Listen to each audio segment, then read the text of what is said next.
Live from downtown Detroit, home of WDIV and Click on Detroit, Local 4 News at 11 starts now.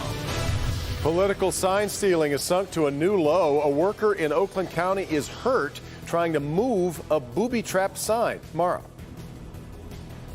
Devin, now that the Michigan Supreme Court has rolled back Governor Whitmer's emergency powers, we're going to get a first look tomorrow morning at how Lansing is going to have to start compromising on all things COVID. The vice presidential candidates go head-to-head in their first and only debate. The issue taking center stage, coronavirus. The American people have witnessed what is the greatest failure of any presidential administration in the history of our country. From the very first day, President Donald Trump has put the health of America first. The candidates sparred over COVID, the Supreme Court, climate change, police brutality, and foreign policy. It was contentious at times, but a bit of a different affair than we saw in last week's presidential debate. Jay Gray is in Salt Lake City with the big takeaways. Jay. Vice President Mike Pence and Senator Kamala Harris wasted little time getting right to it. He will not raise taxes on anybody who makes less than $400,000 a year. He said he's going to repeal the Trump tax cuts. Mr. Vice President, I'm speaking. The debate, fast-paced at times, the back and forth contentious, but civil. You respect the American people when you tell them the truth. You respect the American people when you have the courage to be a leader. COVID-19 dominating the early discussion. They knew and they covered it up. The president said it was a hoax. They minimized the seriousness of it. We were able to see to the delivery of billions of supplies so our doctors and nurses had the resources support they needed. And we began, really, before the month of February was out, to develop a vaccine. The candidates also trading shots on other familiar issues, including the economy, jobs, immigration, and racial injustice. The President of the United States took a debate stage in front of 70 million Americans and refused to condemn white supremacists. He condemned the KKK, neo-Nazis, and white supremacists, and has done so repeatedly. In their only scheduled face-to-face meeting during this campaign, each praises the men at the top of their tickets, selling their plan for the next 4 years, while also reaching out personally and directly to voters. A final appeal during this rare opportunity in the spotlight. Jay Gray, NBC News, Salt Lake City. Now, as often happens when two candidates debate, viewers are left wondering how much of what they said is true, like, for instance, this moment earlier tonight. This is supposed to be a debate based on fact and truth. And the truth and the fact is Joe Biden has been very clear. He will not raise taxes on anybody who makes less than $400,000 a year. He said he's going to repeal the Trump tax cuts. Well, our Grant Herms is working overtime to separate fact from fiction. We'll put that exchange and many others through the Truth Index tomorrow morning starting at 5 a.m. on Local 4 News Today. All right, let's get to our other top story tonight. A worker hurt by a political sign that had been rigged with razor blades. Tonight, Commerce Township is thinking of taking action against a homeowner because of this sign. It was in a spot that didn't comply with township rules, and when an employee went to move it, it sliced his hands. Jason Colthorpe is live. Jason, what did the homeowner have to say? She told me she didn't know anything about those razor blades, but also that she has been pretty angry about her signs having been stolen recently. So we have a booby-trapped Trump sign, but who's responsible for it remains the mystery. Political signs are everywhere right now, but in Commerce Township, they can't be in the right-of-way, meaning no closer than 33 feet from the center of the road.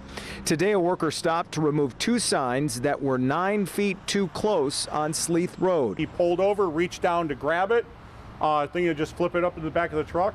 He actually thought it was electrified. He jumped and let go of it, looked at his hand, realized he's bleeding aggressively. The signs were lined with razor blades. Very angry, very upset. Why would someone set a booby-trap sign to harm someone? You know, a child could have picked it up. Township Supervisor Dave Scott says the man drove himself to the hospital where he needed 13 stitches in his fingers. The only reason you would put razor blades on there is with the intent to hurt somebody. The homeowner didn't want to go on camera, but she told me she's had several Trump signs stolen, including a large banner. She told me what she told the Oakland County Sheriff's deputies, that the signs in question also disappeared recently, but were returned, and she knew nothing of any razor blades. I think that is absolutely terrible. It's really, really too bad that someone would go to that length to protect a political sign. Neighbors believe all the hateful politics has gone much too far. I'm actually really surprised because I would think that that's what a democracy is all about, is everyone has their own opinions and their own thoughts on which way they want to vote. You would think that, right? Well, the township says it may seek legal action. It says against the homeowner, but that could also mean whoever ends up being responsible for this, because as we talk about criminal charges, the investigation by the Oakland County Sheriff's Office continues tonight. We're in Commerce Township. Jason Colter, Local 4. Oh boy, all right, Jason. Hours before tonight's vice presidential debate, President Trump released a video calling his coronavirus diagnosis a blessing from God. He touted the experimental drugs he received, pledging to make the treatment available for free for coronavirus patients. It's a cure. For me, I walked in, I didn't feel good. A short 24 hours later, I was feeling great. I wanted to get out of the hospital. And that's what I want for everybody. I want everybody to be given the same treatment as your president, because I feel great. I feel like perfect. So I think this was a blessing from God that I caught it. This was a blessing in disguise. Today, the president broke his isolation and went back into the Oval Office. Medical experts say he is likely still contagious. The president's chief of staff says there are safety measures in place to protect White House staff. His doctor says the president's vital signs are stable.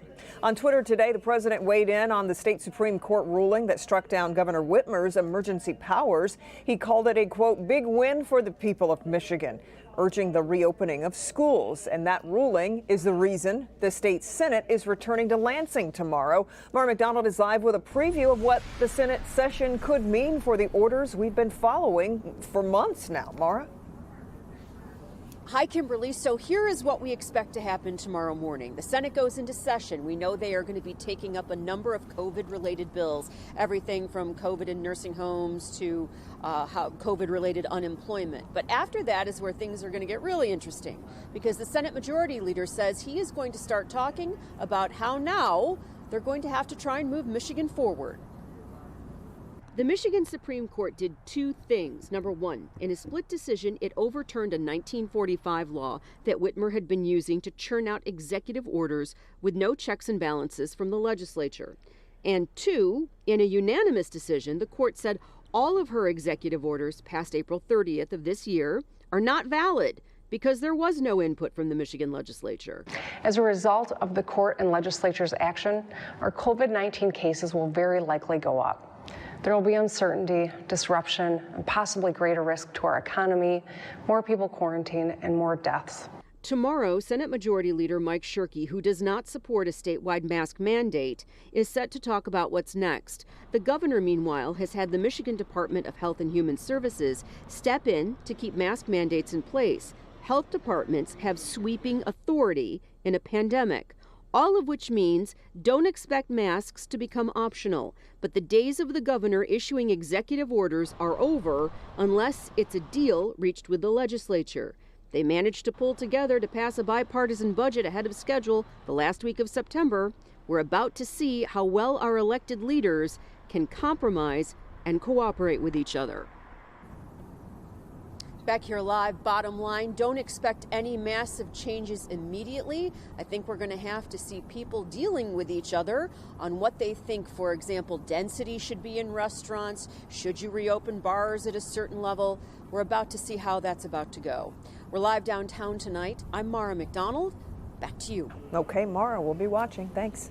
A reward is growing for helping catch whoever murdered a 6-year-old boy. Today, the New Life Family Church in Detroit announced it would match the $6,000 reward offered earlier this week by the rapper Trick Trick for a total of $12,000. 6-year-old Tyroz Moore and 28-year-old Isis Rimson were found dead in the basement of a Warren home last week. They had been shot execution style. Today, we spoke to Rimson's mother, who is pleading for help. She was the sunshine. You could not come in her presence and not feel loved, appreciated, uplifted. Let's make her life matter, please. Boy's father was found burned to death in a car in Detroit. Warren police say they are working with Detroit police to try to solve the case, but so far, no arrests have been made. A warning tonight for parents. Yeah, the mistake that many make with those popular nursing pillows that could end up being deadly even. We'll have more on that. Let's check in with Ben. Devin and Kim, our winds decreasing here in southeast Michigan, but they are increasing with Hurricane Delta. We'll look at where that storm's headed and what we can expect for our weekend coming up. I spent the evening out at Greenfield Village. They're all very excited. Tomorrow, opening night for the much anticipated Halloween at Greenfield Village. So we had to reimagine it. We had to rethink everything. There's been a few changes, not a lot, and something extra special this year. We'll show you around coming up